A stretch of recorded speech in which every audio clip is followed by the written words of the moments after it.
Hello, ಎಲ್ಲರಿಗೂ ನಮಸ್ಕಾರ. ಎಲ್ಲರೂ ತುಂಬ ಚೆನ್ನಾಗಿದ್ದೀರಾ ಅಂತ ಭಾವಿಸ್ತಾ ಇವತ್ತು ನಾನು ಊಟಕ್ಕೆ ಮಾಡ್ಕೊಂಡಿದ್ದು ಜೋಳದ ರೊಟ್ಟಿ ಮತ್ತು ಟೋಫು ಬಟಾಣಿ ಆಲೂ ಮಸಾಲ ಹೇಗೆ ಮಾಡೋದು ಅಂತ ನೋಡೋಣ ಬನ್ನಿ.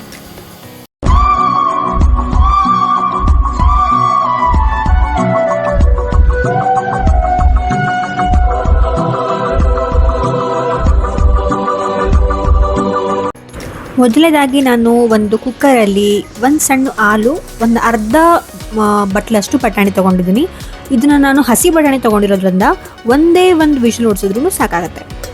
ಒಣ ಬಟಾಣಿ ತೊಗೋತಾ ಇದ್ದೀರಾ ಅಂತ ಅಂದರೆ 2 ವಿಷಲ್ ಕೂಗಿಸ್ಕೊಳ್ಳಿ. ಮಸಾಲ ಮಾಡ್ಕೊಳ್ಳೋದಕ್ಕೆ ನಾನು ಒಂದು ದೊಡ್ಡ ಈರುಳ್ಳಿನ ದೊಡ್ಡ ಸೈಜಿಗೆ ಕಟ್ ಮಾಡ್ಕೊತಾ ಇದ್ದೀನಿ. ಆ್ಯಂಡ್ ಒಂದು ದೊಡ್ಡ ಟೊಮ್ಯಾಟೋನ ದೊಡ್ಡ ಪೀಸಿಗೆ ಕಟ್ ಮಾಡ್ಕೊತಿದ್ದೀನಿ.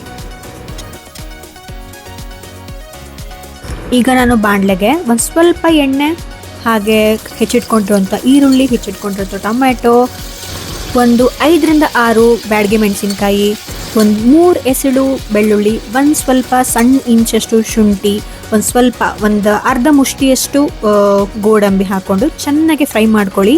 ಈರುಳ್ಳಿ ಟ್ರಾನ್ಸ್ಪರೆಂಟ್ ಆಗಬೇಕು, ಟೊಮೆಟೊ ಸಾಫ್ಟ್ ಆಗಬೇಕು, ಅಷ್ಟು ನೀಟಾಗಿ ಫ್ರೈ ಮಾಡಿಕೊಂಡು ತಣ್ಣಗಾಗೋದಕ್ಕೆ ಬಿಡಿ. ಅದು ತಣ್ಣಗಾದ್ಮೇಲೆ ಒಂದು ಮಿಕ್ಸಿಗೆ ಹಾಕ್ಕೊಂಡು ನುಣ್ಣಗೆ ಗ್ರೈಂಡ್ ಮಾಡ್ಕೊಳ್ಳಿ. ಈಗ ಅದೇ ಬಾಣಲಿಗೆ ಒಂದು ಸ್ವಲ್ಪ ಎಣ್ಣೆ, ಒಂದು ಅರ್ಧ ಸ್ಪೂನ್ ಸೋಂಪು, ಅರ್ಧ ಸ್ಪೂನ್ ಧನಿಯಾ ಪೌಡರ್, ಅರ್ಧ ಸ್ಪೂನ್ ಜೀರಿಗೆ ಪೌಡರ್, ಒಂದು ಸ್ವಲ್ಪ ಹಳದಿ, ಅರ್ಧ ಸ್ಪೂನ್ ಖಾರದ ಪುಡಿ, ಇದಿಷ್ಟನ್ನು ಹಾಕ್ಕೊಂಡು ಚೆನ್ನಾಗಿ ಮಿಕ್ಸ್ ಮಾಡ್ಕೋಬೇಕಾಗತ್ತೆ. ಒಂದು 2ರಿಂದ 3 ನಿಮಿಷ ಚೆನ್ನಾಗಿ ಮಿಕ್ಸ್ ಮಾಡಿಕೊಂಡು ಇದಿಷ್ಟನ್ನು ಹುರ್ಕೊಳ್ಳಿ. ನೀಟಾಗಿ ಹುರ್ಕೊಂಡ್ಮೇಲೆ ನಾವು ರುಬ್ಬಿಟ್ಕೊಂಡಿರೋಂಥ ಪೇಸ್ಟ್ನ ಇದಕ್ಕೆ ಹಾಕ್ಕೊಂಡು, ನೀರು ಹಾಕೋಬೇಡಿ, ಹಾಗೆ ಹಾಕ್ಕೊಂಡು ಚೆನ್ನಾಗಿ ಅದನ್ನು ಮಿಕ್ಸ್ ಮಾಡ್ಕೊಳ್ಳಿ. ನಾವು ಆವಾಗ ಎಣ್ಣೆ ಜೊತೆ ಹಾಕಿರೋ ಸ್ಪೈಸಸ್ಸು ಇದು ನೀಟಾಗಿ ಮಿಕ್ಸ್ ಆಗಬೇಕು. ಅಷ್ಟು ಚೆನ್ನಾಗಿ ನೀಟಾಗಿ ಮಿಕ್ಸ್ ಮಾಡ್ಕೋಬೇಕಾಗತ್ತೆ.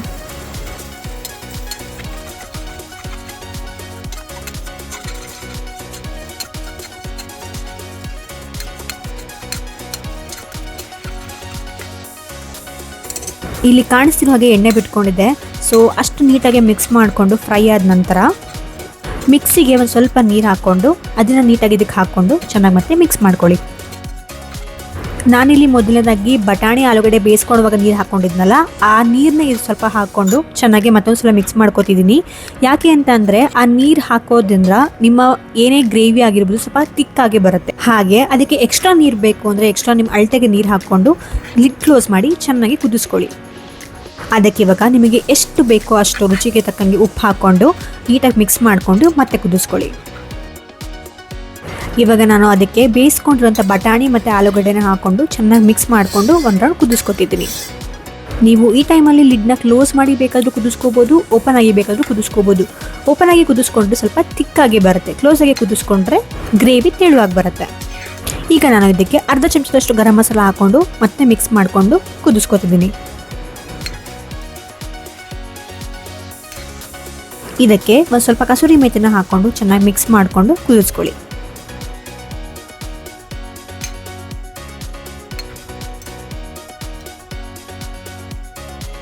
ನಾನಿಲ್ಲಿ ಲಿಡ್ ಕ್ಲೋಸ್ ಮಾಡಿ ಕುದಿಸ್ಕೋತಾ ಇಲ್ಲ, ಓಪನ್ ಆಗಿ ಕುದಿಸ್ಕೋತಾ ಇದ್ದೀನಿ. ಯಾಕೆಂದರೆ ನನಗೆ ಗ್ರೇವಿ ತಿಕ್ಕಾಗಿ ಇದ್ರೇ ಇಷ್ಟ ತಿನ್ನಲಿಕ್ಕೆ, ತೆಳುವಾಗಿದ್ರೆ ನನಗೆ ಇಷ್ಟ ಆಗಲ್ಲ. ಸೊ ಓಪನ್ ಆಗಿ ಕುದಿಸ್ಕೋತಿದ್ದೀನಿ.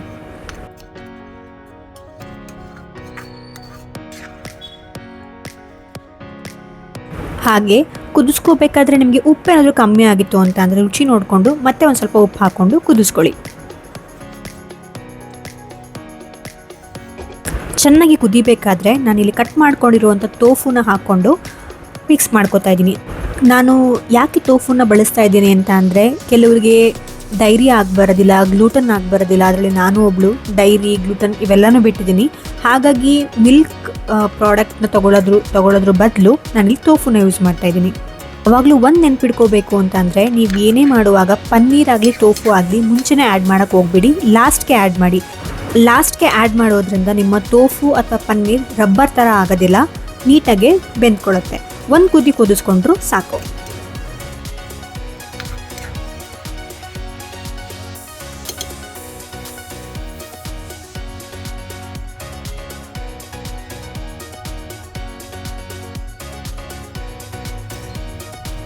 ಟೋಫುನ ಆ್ಯಡ್ ಮಾಡಿಕೊಂಡು ಚೆನ್ನಾಗಿ ಬೇಯಿಸ್ಕೊಂಡಿದ್ದೀನಿ. ಸೊ ನನಗೆ ಬೇಕಾಗಿರುವಂಥ ಕನ್ಸಿಸ್ಟೆನ್ಸಿ ಇಲ್ಲಿ ಸಿಕ್ಕಿದೆ ಅಂತ ಅನಿಸಿದೆ ನನಗೆ. ಸೊ ಇಲ್ಲಿಗೆ ಟೋಫು ಆಲೂ ಬಟಾಣಿ ಮಸಾಲ ತಿನ್ನಕ್ಕೆ ರೆಡಿ ಇದೆ. ಇದಕ್ಕೆ ನಾನಿಲ್ಲಿ ಜೋಳದ ರೊಟ್ಟಿ ಮಾಡ್ಕೋತಾ ಇದ್ದೀನಿ. ಜೋಳದ ರೊಟ್ಟಿ ಎಷ್ಟೊಂದು ಜನಕ್ಕೆ ಮಾಡೋಕ್ಕೆ ಬರೋದಿಲ್ಲ ಆ್ಯಂಡ್ ತುಂಬ ಕಷ್ಟ ಅಂತ ಹೇಳ್ತಾರೆ. ಬಟ್ ಕೆಲವೊಂದು ಟ್ರಿಕ್ಸ್ ಫಾಲೋ ಮಾಡಬೇಕು ಅಷ್ಟೇ. ಇದಕ್ಕೆ ನೀವು ಅಕ್ಕಿ ರೊಟ್ಟಿ ಆದರೂ ಮಾಡ್ಕೋಬೋದು, ಜೋಳದ ರೊಟ್ಟಿ ಬೇಕಾದರೂ ಮಾಡ್ಕೋಬೋದು. ನಿಮಗೆ ಜೋಳದ ರೊಟ್ಟಿ ಹೇಗೆ ಮಾಡೋದು ಸಾಫ್ಟಾಗಿ ಅಂತ ಏನಾದರೂ ರೆಸಿಪಿ ಬೇಕು ಅನ್ನೋದು ಕಮೆಂಟಲ್ಲಿ ತಿಳಿಸಿ. ಖಂಡಿತವಾಗ್ಲೂ ಅದರದ್ದು ಒಂದು ವಿಡಿಯೋ ಮಾಡ್ತೀನಿ. ಆಗ್ಲೇ ಹೇಳ್ದಂಗೆ ಎಷ್ಟೊಂದು ಜನ ಡಯಟ್ ಫಾಲೋ ಮಾಡ್ತಾ ಇರ್ತಾರೆ. For example sugar free, dairy free, junk free, gluten free. ಇದು ಎಲ್ಲದಕ್ಕೂ ಇವತ್ತು ನಾನು ತೋರಿಸ್ತಿರೋ ಒಂದು ಕಾಂಬಿನೇಷನ್ ಇದಲ್ಲ, ಸಿಕ್ಕಾಪಟ್ಟೆ ಚೆನ್ನಾಗಿ ವರ್ಕ್ ಆಗುತ್ತೆ. ಜೋಳದ ರೊಟ್ಟಿ ಮತ್ತು ಈ ಗ್ರೇವಿ. ಸೊ ಯಾರಾದರೂ ಈ ಥರ ಡಯಟ್ ಫಾಲೋ ಮಾಡ್ತಿರೋರು ಈ ರೆಸಿಪಿನ ಖಂಡಿತವಾಗ್ಲೂ ಮನೇಲಿ ಟ್ರೈ ಮಾಡಿ. ತುಂಬ ಟೇಸ್ಟಿಯಾಗಿ ರುಚಿಯಾಗಿ ಬರುತ್ತೆ. ಬರೀ ಜೋಳದ ರೊಟ್ಟಿ, ಬರೀ ಅಕ್ಕಿ ರೊಟ್ಟಿ ಅಥವಾ ಚಪಾತಿ ಅಂತಲೇ ಅಲ್ಲ, ನೀವು ಯಾವುದೇ ಸಿರಿಧಾನ್ಯನ ಯೂಸ್ ಮಾಡಿಕೊಂಡು ರೊಟ್ಟಿ ಮಾಡ್ಕೋತೀರಲ್ಲ, ಅದಕ್ಕೂ ಈ ಗ್ರೇವಿ ಸೂಟ್ ಆಗುತ್ತೆ. ತುಂಬ ರುಚಿಯಾಗಿರುತ್ತೆ.